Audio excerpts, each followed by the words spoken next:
बिस्मिल्लाहिर्रहमानिर्रहीम। तो फ़िज़िक्स जो है ये मेरा मेन सब्जेक्ट है और अल्हम्दुलिल्लाह फ़िज़िक्स का जो है वो 10th क्लास का पेपर है। 20-25 साल पढ़ाने का, पेपर लेने का मेरा एक्सपीरियंस है। लाजमी मेरी बात जो है इसको वेटेज दीजिएगा, आपको इससे फ़ायदा होगा। हमारे पास अब जो है वो 10th की जो स्कीम ऑफ स्टडी है ना, उसमें हमारे पास ये कम्बिनेशन आ रहे हैं। 3 कम्बिनेशंस उन्होंने दिया कि 10वां, 13वां और 14वां चैप्टर। उसमें देख लेना, राइटिंग क्लियर आनी चाहिए। 11वां, 17वां और 18वां, 16वां, 15वां और 12वां। अब अगर हम देखते हैं 10वें चैप्टर के 18 पेजेस हैं। फिर हमारे पास जो 13वां है उसके 32 है और 14वें के 22 हैं। टोटल इसके पेजेस आपको करने पड़ेंगे 72। सेकंड क्वेश्चन अगर लेते हैं तो उसमें 11 चैप्टर के 17 है पेजेस, 17 के 24 है और 18 के 19 है। टोटल पेजेस हमारे पास आ गए 60। थर्ड वन में हम जब लेते हैं तो 21 पेजेस हैं, 28 हैं, 32 हैं और टोटल हमारे पास पेजेस बन जाते हैं 81। अब इसमें देखना आपने कि आपकी ग्रिप किस फील्ड में है। अगर तो आपको इलेक्ट्रिसिटी टफ लग रही है तो आप ये सेकंड वाला एरिया जो है आप इसको मतलब सेलेक्ट कर लें। अगर हम इसे देखते हैं ना 11 चैप्टर को, तो 17 चैप्टर के न्यूमेरिकल नहीं है, 18 चैप्टर के अगर न्यूमेरिकल है तो सिर्फ 5 है और 11 चैप्टर को अगर न्यूमेरिकल के हिसाब से हम देखते हैं तो इनमें तकरीबन एक ही फार्मूला यूज़ होता है और ये भी ईजी है। इसके अलावा अगर इस साउंड वाले चैप्टर को देखें, अब साउंड वेव्स की सिर्फ डेफिनेशंस करते हैं। समटाइम्स आ जाता है कि साउंड वेव्स कैसे प्रोड्यूस होती हैं और किस तरह से आगे प्रोपोगेट करती हैं, तो ये इजी से मतलब एक्सपेरिमेंट्स हैं।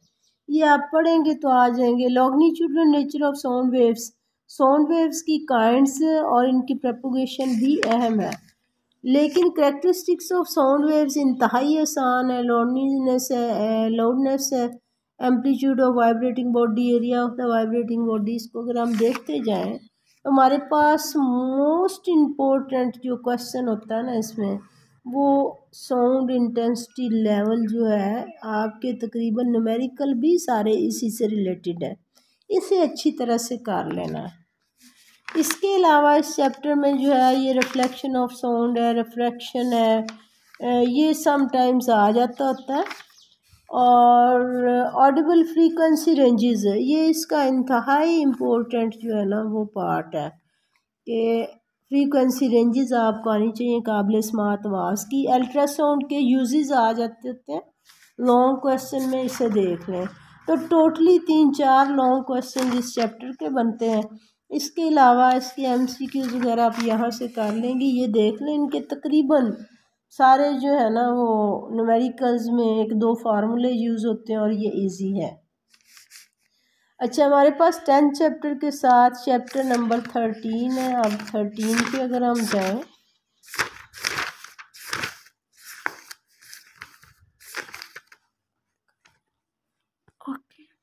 चलें, इसका तकरीबन प्रोडक्शन ऑफ इलेक्ट्रिक चार्जेस, ये शॉर्ट में ही है। इसकी डेफिनेशंस वगैरह आ जाएं, काइंड्स ऑफ चार्जेस की आ जाएं।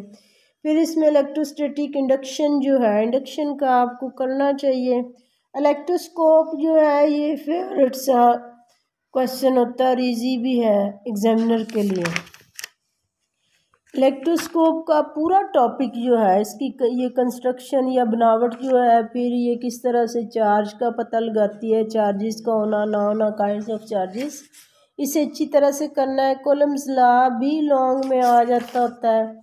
फिर हमारे पास आ गया electric field and electric intensity, ये भी लॉन्ग का क्वेश्चन है, इतना इम्पोर्टेंट कभी आया गया सुना नहीं।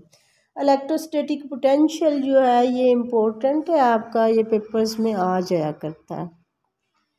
कैपेसिटर्स एंड कैपेसिटेंस, ये भी इम्पोर्टेंट लॉन्ग है।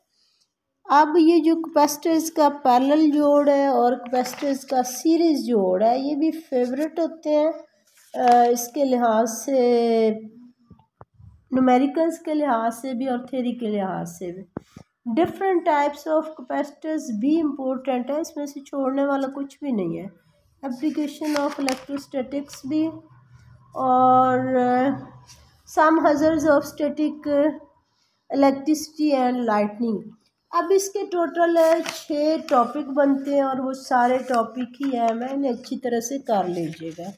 अच्छा, आगे हमारे पास इसके साथ है क्वेश्चन नंबर चैप्टर नंबर 14 में इलेक्ट्रिक करंट की डेफिनेशन करनी है, इसका फार्मूला करना है, यूनिट कर लेना है। इसके बाद हमारे पास आ गया कन्वेंशनल करंट, ये तकरीबन डेफिनेशन में आता है, लॉन्ग में मैंने कम ही देखा है। मेजरमेंट ऑफ करंट आ गया, potential difference, electromotive force important topic है, ओहम्स लॉ इम्पोर्टेंट है, factors affecting resistance V characteristic, ये ओमिक एंड नॉन ओमिक जो है ये आपको शॉर्ट में आते हैं, इन्हें अच्छी तरह से कर लें। रेजिस्टेंस की डेफिनेशन, इसकी यूनिट को कर लें, फैक्टर्स अफेक्टिंग द रेजिस्टेंस को कर लें, कंडक्टर्स इंसुलेटर्स, ये सारी चीज़ें जो है ये आपकी शॉर्ट की हैं। कम्बिनेशन ऑफ रेजिस्टेंसेस या कम्बिनेशन ऑफ कैपेसिटर्स, ये लॉन्ग के फेवरेट क्वेश्चन होते हैं आपके किसी भी एग्जामिनर के, इसलिए इन्हें आपने जो है ना वो माइनर में नहीं लेना, किसी तरह से भी अच्छी तरह से कर लेना। Electric energy and जोल्स law important है, लॉन्ग क्वेश्चन है हमारे पास। इलेक्ट्रिक पावर भी आ जाया करता है लेकिन शॉर्ट सा टॉपिक है, शॉर्ट में कर लें। Direct current and alternative current भी लॉन्ग क्वेश्चन है और अच्छा इम्पोर्टेंस के काबिल है। बाकी आप जो है ना वो मेरे ख्याल में तो बाकी शॉर्ट में ही है, बाकी अल्लाह खैर करे, जो चैप्टर करें, जो अच्छे बच्चे हैं पोजीशन होल्डर हैं वो उसे पूरा ही कर लें।